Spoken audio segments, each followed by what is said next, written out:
गुजरात के मुख्यमंत्री भूपेंद्र पटेल या गृह मंत्री हर्ष संघवी जब भी वडोदरा आते हैं, वडोदरा के विकास पर कुछ ना कुछ बात जरूर करते हैं, क्योंकि वडोदरा का विकास अन्य महानगरों के मुकाबले पीछे रह गया है। ऐसे में गृह मंत्री और मुख्यमंत्री खुद इस मामले काफी गंभीर है कि वडोदरा का विकास हो सके। और अब लोकसभा चुनाव 2024 से पहले वडोदरा का विकास करने की कॉरपोरेशन ने कवायद शुरू कर दी है और उसी के तहत वडोदरा को आज राज्य सरकार की ओर से 172 करोड़ की ग्रांट भी मिली है। गुजरात की राजधानी गांधीनगर के महात्मा मंदिर में गुजरात के मुख्यमंत्री भूपेंद्र पटेल ने राज्य की महानगर पालिकाओं और पालिकाओं को चेक का वितरण किया है। लोकसभा चुनाव से पहले 2084 करोड़ के चेक का वितरण महानगर पालिका और नगर पालिकाओं को करते हुए राज्य के विकास को सुनिश्चित किया गया है, जिसमें अहमदाबाद महानगर पालिका को 735 करोड़, वडोदरा महानगर पालिका को 172 करोड़, गांधीनगर महानगर पालिका को 37 करोड़, राजकोट महानगर पालिका को 135 करोड़, भावनगर महानगर पालिका को 94 करोड़, सूरत महानगर पालिका को 569 करोड़, भावनगर पालिका को 109 करोड़, जूनागढ़ महानगर पालिका को 109 करोड़ रुपए आवंटित किए गए हैं, जिसे लेने पालिका के पदाधिकारी गांधीनगर पहुंचे। वडोदरा के mayor Pinky Soni, deputy mayor Chirag Barot, Vadodara municipal commissioner Dilip Rana, स्थायी समिति के अध्यक्ष डॉक्टर शीतल मिस्त्री, शासक पक्ष के नेता मनोज पटेल, दंडक शैलेश पाटिल और अन्य नगर सेवक यह ग्रांट लेने समारोह में उपस्थित रहे। वडोदरा महानगर पालिका को आज वडोदरा के सर्वांगी विकास के लिए 172 करोड़ की ग्रांट मिली है, जिसे लेने खुद स्थायी समिति के अध्यक्ष और वडोदरा महानगर पालिका के मेयर, डिप्टी मेयर सब गांधीनगर पहुंचे हुए हैं। ऐसे में स्थायी समिति के अध्यक्ष डॉक्टर शीतल मिस्त्री ने इस बारे में वीएनएम टीवी से टेलीफोनिक बातचीत की है। सर, वडोदरा महानगर पालिका के विकास के लिए सरकार की ओर से ग्रांट दी गई है। वडोदरा को कितनी ग्रांट मिली है और वडोदरा का इस ग्रांट से कैसे विकास होगा? बड़ौदा को आज 172 करोड़ मुख्यमंत्री योजना के अंतर्गत ग्रांट मिली है। इसमें मुख्यत्वे दो आयाम है। एक तो स्वर्णिम इंफ्रास्ट्रक्चर के लिए जी करीब 156 करोड़ रुपया है और निजी विस्तार के लिए भी करीब 56 करोड़ रुपये दिए गए। तो ओजी विस्तार का ग्रांट ओजी विस्तार के डेवलपमेंट के लिए यूज की जाएगी और जो बाकी की रकम है 116 करोड़ की, वो बड़ौदा शहर के इंफ्रास्ट्रक्चर के विकास के लिए जो काम करने हैं उसमें जो कॉर्पोरेशन का कोलैटरल पेमेंट है उसके लिए ये ग्रांट का यूज किया जाएगा। इसके अलावा बड़ौदा कॉर्पोरेशन को अपना कोलैटरल पेमेंट भी लगाने की जरूरत पड़ेगी, लेकिन गुजरात राज्य सरकार और केंद्र सरकार जो बोलते डबल इंजन सरकार का जो फायदा बड़ौदा को मिलना चाहिए उसी दिशा में दोनों गवर्नमेंट कार्यरत है। और बड़ौदा कॉर्पोरेशन भी आपने देखा होगा कि 8-10 दिन पहले सीएम के हाथों से 722 करोड़ रुपए के जो उसी तरह से 2 दिन पहले हर्ष संघवी जी जो हमारे प्रभारी मंत्री है उनके कर कमलों से हमने करीब 667 प्रधानमंत्री आवास और बीएसपी आवास योजना का ड्रॉ भी करवाया था। तो पिछले 27 सालों से जो बीजेपी की सरकार चल रही है उसी के अंतर्गत जो भी विकास के कार्य हो रहे हैं, अभी तो हम उस दिशा में जा रहे हैं कि जो इंफ्रास्ट्रक्चर का डेवलपमेंट है वो तो करीब 2-3 साल में खत्म हो जाएगा। उसके बाद में लोगों का हैप्पीनेस इंडेक्स कैसे बढ़ेगा, ह्यूमन डेवलपमेंट इंडेक्स कैसे बढ़ेगा, उस दिशा में कार्य करने की जरूरत। आर्ट एंड कल्चर जो इंडिया का संस्कृति है उसको कैसे प्रिजर्व किया जाए और जो ह्यूमैनिटी के ब्रांचेस है उसका डेवलपमेंट कैसे किया जाए। मतलब मानव जात का सर्वांगीण विकास हो, बड़ौदा का सर्वांगीण विकास हो, इंक्लूसिव ग्रोथ हो और इकोलॉजी को प्रिजर्व करते हुए ग्रीन एनर्जी का उपयोग करके बड़ौदा कैसे आगे बढ़े, सस्टेनेबल रेजिलियंट सिटी कैसे बने, स्मार्ट सिटी कैसे बने, उस दिशा में हम लोग कार्यरत रहेंगे। जी सर, मुख्यमंत्री ने पिछले कई दिनों से मुख्यमंत्री और गृह मंत्री दोनों ही इस पर जोर दे रहे हैं कि वडोदरा का विकास हो और इस आशय के साथ आप लोगों ने एक पूरी ब्लूप्रिंट तैयार कर ली है। क्या 2024 लोकसभा चुनाव से पहले वडोदरा शहर को इन विकास कार्यों की भेंट मिल जाएगी? जो शॉर्ट टर्म गोल है हमारे, जैसे सिटी का ब्यूटिफिकेशन है, ट्रैफिक की सुविधा के लिए कैश लगाना है, सिग्नल बनाना है, साइनेजेस लगाना है, ये सारे कार्य पूरे किए जाएंगे।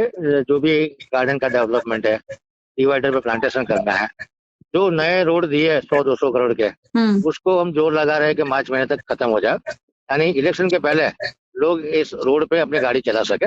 ऐसा एक हमने टारगेट रखा है। देखते खत्म होता है कि नहीं होता है, लेकिन जितना स्पीड से विकास हो उस हिसाब में हम लोग कार्यरत रहेंगे। तो स्पीड, स्केल और सेटिस्फेक्शन, लोगों को संतोष भी मिलना चाहिए। लोगों की आशा आकांक्षा बनती रहेंगे, हम पूरी करते रहेंगे, उसी हिसाब से विश्वास होता जाएगा। इसी हिसाब से लोगों का प्रयास भी जरूरी है, ताकि ये जो आजादी का अमृत महोत्सव चलता है 2047 तक भारत एक विकसित देश बने, अच्छा संकल्प लेके भारतीय जनता पार्टी आगे चल रही है। चलिए, VNM टीवी से बातचीत करने के लिए बहुत बहुत शुक्रिया। 172 करोड़ की ग्रांट पाने में तो वडोदरा कॉर्पोरेशन सफल रहा है, लेकिन अब इन 172 करोड़ की ग्रांट का इस्तेमाल जल्द से जल्द और सुचारू रूप से कैसे होता है, ये देखना काफी दिलचस्प होगा। वडोदरा महानगर पालिका के पदाधिकारियों ने विकास की ब्लूप्रिंट तो तैयार कर ही ली है, अब जल्द से जल्द उस पर काम शुरू किए जाना चाहिए, ताकि वडोदरा के नागरिकों को सुचारू शहर की भेंट मिल सके।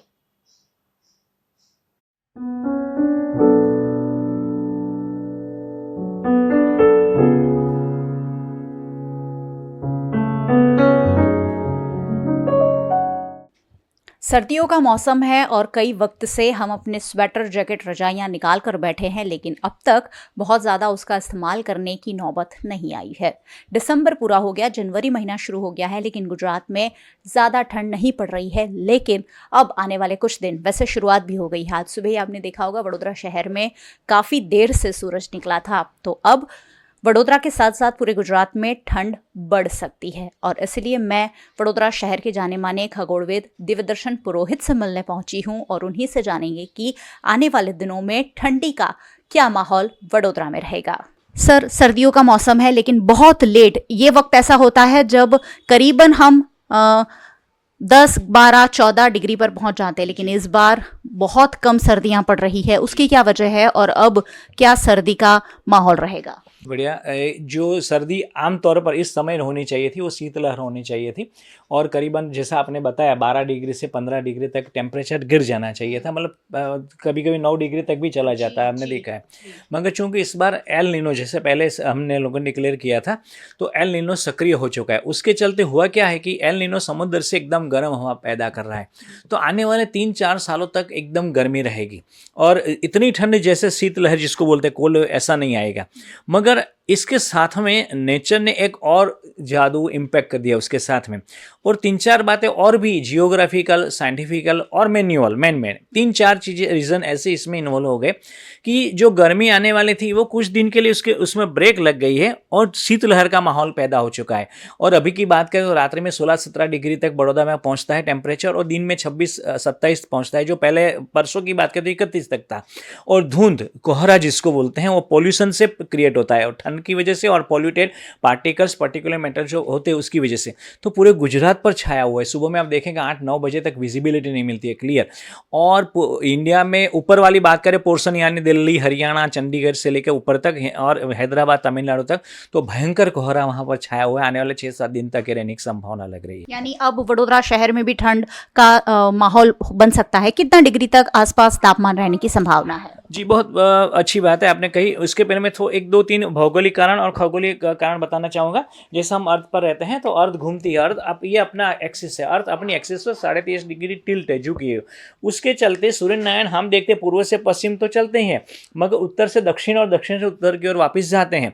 उत्तरायण जो भीष्म पितामह महाभारत पर्व में बताया गया था, उत्तरायण शुरू हो चुका है 22 डिग्री पर। ये जो मकर ऋतु है, ट्रॉपिक ऑफ कैंसर, वहाँ से निकल के सूर्य नारायण 22 दिसंबर से ऊपर आना शुरू हो चुके हैं। मगर चूंकि कल 3 जनवरी है, पृथ्वी सूर्य से एकदम नजदीक भी है और उत्तरायण भी शुरू हो चुका है, मगर पृथ्वी सूर्य के आसपास ऑब्लोंग ऑर्बिट में भ्रमण करती है। उसके चलते जो भारत वाला पोर्शन है, अब यहाँ पर देख रहे हैं उत्तर गोलार्ध में है, वो भारत वाला पोर्शन सूर्य से काफी दूर है, सूर्य यहाँ पर है, तो उसकी तिरछी किरणें आ रही है। तो ये खगोलीय जियोग्राफिकल कंडीशन हम कह सकते हैं, जियोग्राफिकल रीजन है। दूसरा रीजन ये हुआ कि हमने मैन इतने कार्बन पार्टिकल्स बढ़ा दिए हैं कि जो वो हीट ट्रैप करता है उसी तरीके से कोल्ड ट्रैप कर लेता है। तो कोल्ड कैसे ट्रैप हो गई, उसका एक और खगोलीय इम्पैक्ट नेचर ने भी डाल दिया है, जो ऊपर वाला पोर्शन पृथ्वी का हम देखते हैं उसको उत्तर ध्रुव बोला जाता है। और उत्तर ध्रुव सूर्य के ठीक सामने तो नहीं होता है, मगर वहाँ पर कभी एकदम स्ट्रेटोस्फीयर जो 100 किलोमीटर ऊपर है वहाँ पर एकदम ठंड होती है। मगर हुआ यूं है, एक सप्ताह पूर्व नासा के सैटेलाइट ने डिटेक्ट किया कि वहाँ पर भयंकर गर्मी बढ़ गई। उसके चलते यहाँ पर एक बादल सा घूमता है, उसको पोलर वर्टेक्स बोलते हैं या ध्रुवीय भंवर बोल सकते हैं हम आम भाषा में। तो ध्रुवीय भंवर टूट गया, उसके चलते अंदर जो कोल्ड बादल छाए हुए थे, कोल्ड हवाएं उसमें चल रही थी एकदम भयंकर माइनस में, वो नीचे बहना शुरू हो गई। और आपको शायद याद हो वीएनएम के दर्शकों को कि 2018 में लंदन में, यूके में वगैरह में शीतलहर इसके चलते आई थी। तो वो हमने डिक्लेयर किया था गुरुदेव ऑब्जर्वेटरी की ओर से कि आने की संभावना भारत की ओर भी बढ़ेगी। तो हिमालय की हवा, वेस्टर्न डिस्टर्बेंस की हवा और ये पोलर वर्टेक्स की हवा तीनों मिलकर के हमारे यहाँ आ रही है, और इसके चलते पूरे भारत में ठेठ दक्षिण तक जाने की, शीतलहर जाने की संभावना है। और हमें ऐसा लगता है कि आने वाले एक सप्ताह तक शायद सर्दी और बढ़ेगी, ठंड और बढ़ेगी और धुंध और कोहरा और ज़्यादा बढ़ेगा। तापमान का पारा बढ़ सकता है और आपको आपकी स्वेटर, जैकेट और रजाइयाँ इस्तेमाल करने का मौका मिल सकता है। वैसे अब मौसम में बहुत ज़्यादा बदलाव देखने मिल रहा है। जनवरी में तो इतनी ठंड वडोदरा में होती है कि कहीं ना कहीं दिन में भी हम स्वेटर जैकेट पहनते हैं, लेकिन अब ये मौसम में बदलाव कहीं ना कहीं पर्यावरण में जो बदलाव आए हैं उसकी ओर इशारा करते हैं। सर, आपको लगता है कि ये जो सीज़न बदल रहे हैं उसका कारण कहीं ना कहीं पर्यावरण पर जो असर हो रहा है वही है, और हमने जो पर्यावरण बिगाड़ा है वो अब हमें वापस मिल रहा है? जी, बहुत बढ़िया, बहुत शानदार बात आपने कह दी। इंसान ने सुख की अंधी दौड़ जो लगाई है, बिना सोचे बिना समझे कि आने वाले सालों में हम क्या करेंगे, आने वाली हमारी पीढ़ी क्या करेंगे, हमने पूरी पृथ्वी को बंजर करके रख दिया। इतने फॉसिल फ्यूल चला दिए, इतना व्हीकल्स चलाते हैं और इतना कागज जला देते हैं और इतने वृक्ष काट दिए हैं, इतना पानी का, जल का दुरुपयोग कर दिया है कि पूरे के पूरे वातावरण में, एटमॉस्फेयर में जहर भर दिया हमने। पार्टिकुलेट मैटर 2.5 10 से लेकर के फाइन, सुपर फाइन पार्टिकल्स भर दिए हैं, जिसको प्रदूषण बोलते हैं। इसके साथ में carbon dioxide, carbon monoxide, nitrous oxide, sulphur dioxide जैसे जहरीली परतें भर दी है। उन सबको चल के एक्सट्रीम वेदर इवेंट जनरेट हो रही है। आप देखेंगे सुबह में कोहरा है और नमी बनी रहती है, ऐसा लगेगा कि बारिश गिरेगी। आज सुबह की बात करें तो 7-8 बजे ऐसा लगता था कि बारिश गिर जाएगी धमाकेदार। दोपहर में गर्मी गिरी और ऐसा लगा कि फैन चला लेते हैं, और फिर शाम ढलने आई, जैसे ठंड शुरू हो गई थी। एक ही दिन में 3-3 सीजन चल रही है, और जब ठंड आती है तो एकदम ठंड, गर्म आती है तो एकदम गर्मी, और मानसून भी 8-6 महीने तक चल जाता है और गर्मी 10 महीने तक चल जाती। ये एक्सट्रीम वेदर इवेंट मानवीय की सुख की अंधी दौड़ के कारण ही हुई है। पिछले दिनों बरसात होने की भी संभावना जताई गई थी। आने वाले कुछ दिनों में बिन मौसम बारिश की कोई संभावना है क्या सर? जी, ऐसा कह सकते हैं कि अगर ये नमी बनी रही और उसको हवा की गति मिल गई और एटमॉस्फेयर का भी अगर प्रेशर उसको मिल गया, मिलीबार प्रेशर 1000 से नीचे अगर चला गया, तो 3 चीज़ें अगर मिल जाती है तो हल्की फुल्की बूंदाबांदी होने की संभावना है। मानसून जैसी बारिश नहीं गिरेगी तो कृषिकारों को परेशान होने की आवश्यकता नहीं है, मगर हल्की बूंदाबांदी होगी, उससे होगा क्या, एटमॉस्फेयर और कोल्ड हो जाएगा, तो हम जैसे फ्रिज में बैठे ऐसा लगेगा। तो ऐसी संभावना है, मगर नहीं भी है, क्योंकि अगर सूर्यनयन ठीक से चल रहे हैं और पोलर वोल्टेक्स की एकदम हवा नहीं चल रही है और वेस्टर्न डिस्टर्बेंस धीरे धीरे खत्म हो रहा है और नमी का उसको प्रेशर नहीं मिल रहा है, एयर प्रेशर नहीं मिल रहा है, तो ये आने की संभावना कम हो जाएगी। तो कुल मिला के बूंदाबांदी हो सकती है, नहीं भी हो सकती है, मगर कुल मिला के बारिश से डरने की आवश्यकता अभी नहीं लग रही है। सर, बहुत बहुत शुक्रिया वीएनएम से बातचीत के लिए।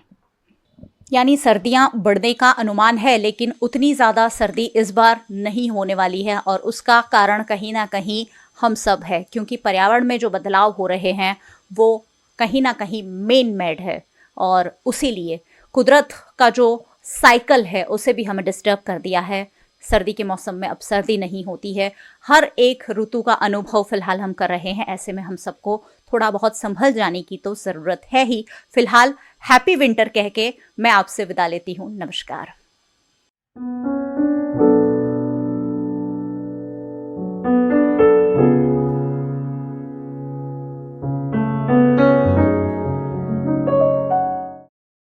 अगर आप गुजरात के वडोदरा शहर में रहते हैं और आपका भी टैक्स बाकी है, तो वडोदरा कॉर्पोरेशन ने आपके लिए खास योजना तैयार की है। वडोदरा महानगर पालिका के 8 लाख से ज्यादा टैक्स बिल बाकी है और उसके ब्याज के करीबन 663 करोड़ रुपए नागरिकों से लेने हैं। ऐसे में करोड़ों की इनकम पाने के लिए वडोदरा महानगर पालिका ने 3 जनवरी से 31 मार्च तक रिबेट की विशेष योजना लागू की है, जिससे बकाया टैक्स का भुगतान नागरिक कर सकेंगे।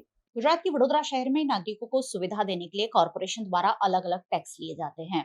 लेकिन कई बार किसी न किसी वजह से वडोदरा के नागरिक या कोई कंपनियां या कमर्शियल जगहों पर लाखों करोड़ों का टैक्स बाकी रहता है। ऐसा टैक्स वसूल करने के लिए वडोदरा महानगर पालिका हर साल कोशिश करती है और इस बार फिर एक बार अगर आपका टैक्स बाकी है तो ये खबर आपके लिए है।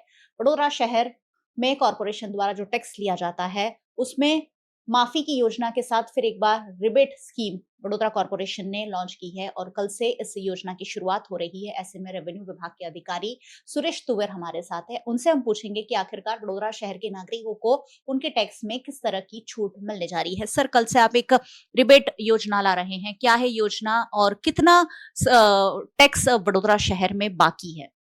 कल से वडोदरा म्युनिसिपल कॉर्पोरेशन की ओर से पब्लिक के लिए एक इंटरेस्ट में रिलीफ की एक स्कीम जारी की गई है। इसमें हम लोग रेसिडेंस में 80% इंटरेस्ट में रिलीफ देने वाले हैं और कॉमर्शियल में 60% इंटरेस्ट में रिलीफ मिलेगा। और अब तक का 422 करोड़ रुपए की रिकवरी हो गई है और अभी तक का 422 करोड़ रुपए की रिकवरी हो गई है और अभी तक 660 करोड़ की रिकवरी भी बाकी है। इसके लिए स्कीम लॉन्च की गई है। 660 करोड़ जिसके बाकी हैं, उसे किस तरह से फायदा दिया जाएगा? ये किराए के आधार पर होगा कि क्षेत्रफल के आधार पर होगा? ये क्षेत्रफल आधारित है। पहले हम लोग 660 करोड़ रिकवर करने के लिए पहले सब जो टैक्स पेयर है इनको वारंट इश्यू करेंगे। इसके 7 दिन के बाद हम लोग फिर सील भी कर सकते हैं। और कितनी छूट दी जा रही है? कुछ परसेंटेज फिक्स किए गए हैं कि अगर आपका इतना बाकी है तो आपको इतने परसेंटेज छूट दी जाएगी? जनवरी में भरेंगे तो एक 31 जनवरी तक रेसिडेंस में 80% इंटरेस्ट में रिलीफ मिलेगी और कॉमर्शियल को 60% मिलेगी। और फरवरी और मार्च में भरेंगे तो रेसिडेंस में 70% रिलीफ मिलेगी और कॉमर्शियल में 50% तक रिलीफ मिल सकती है। क्या कहना चाहेंगे वडोदरा शहर के नागरिकों से जिनका करोड़ों रुपए का टैक्स बाकी है और उसी की वजह से कहीं ना कहीं विकास में भी रोड़ा आता है? ऐसे कैसे अपील करेंगे वडोदरा शहर के लोगों को कि टैक्स उनका चुका दें? सब टैक्स पेयर को हमारी रिक्वेस्ट है वडोदरा कॉर्पोरेशन की ओर से कि जो स्कीम हमारी नॉर्मली जनवरी फरवरी में आती है तो मेहरबानी करके आप सब टैक्स पे करें और आपको जो इंटरेस्ट में जब 80% तक रिलीफ दे रहे हैं तो इनका सबसे फायदा उठाए और ताकि आपका अकाउंट भी क्लियर हो सके और आपका टैक्स भी हमारी ओर से रिकवरी हो सके। जी, और जिसे टैक्स चुकाना है वो कहाँ संपर्क करेगा और ये माफी योजना है उसके किसके साथ बातचीत होगी? ये टैक्स पे करने के लिए आप ऑनलाइन भी टैक्स पे कर रहे हैं। हमारे वडोदरा म्युनिसिपल कॉर्पोरेशन की वेबसाइट पर जाके आप ऑनलाइन भी टैक्स पे कर सकते हैं और तो आप हमारी कंसर्न वार्ड ऑफिस में जाके टैक्स पे कर सकते हैं। कोई दिक्कत पड़े तो अभी वो आप कॉर्पोरेशन की संबंधित वार्ड ऑफिस में संपर्क कर सकते हैं। टैक्स चुकाना हमेशा ही हमारी सुविधा के लिए होता है और अगर करोड़ों रुपए जैसे सर ने बताया करीबन 660 करोड़ रुपए का टैक्स बाकी है, ये विकास कार्यों में बाधा डालता है। सब लोगों को टैक्स चुकाना है और उसके लिए कॉरपोरेशन ने माफी योजना भी लॉन्च कर दी है और उसका लाभ वडोदरा शहर के लोग जरूर उठाएंगे, ऐसी आशा रखती हूँ। सहयोगी प्रवीण सोलंकी के साथ मयूरिका, ये नाम टीवी के लिए।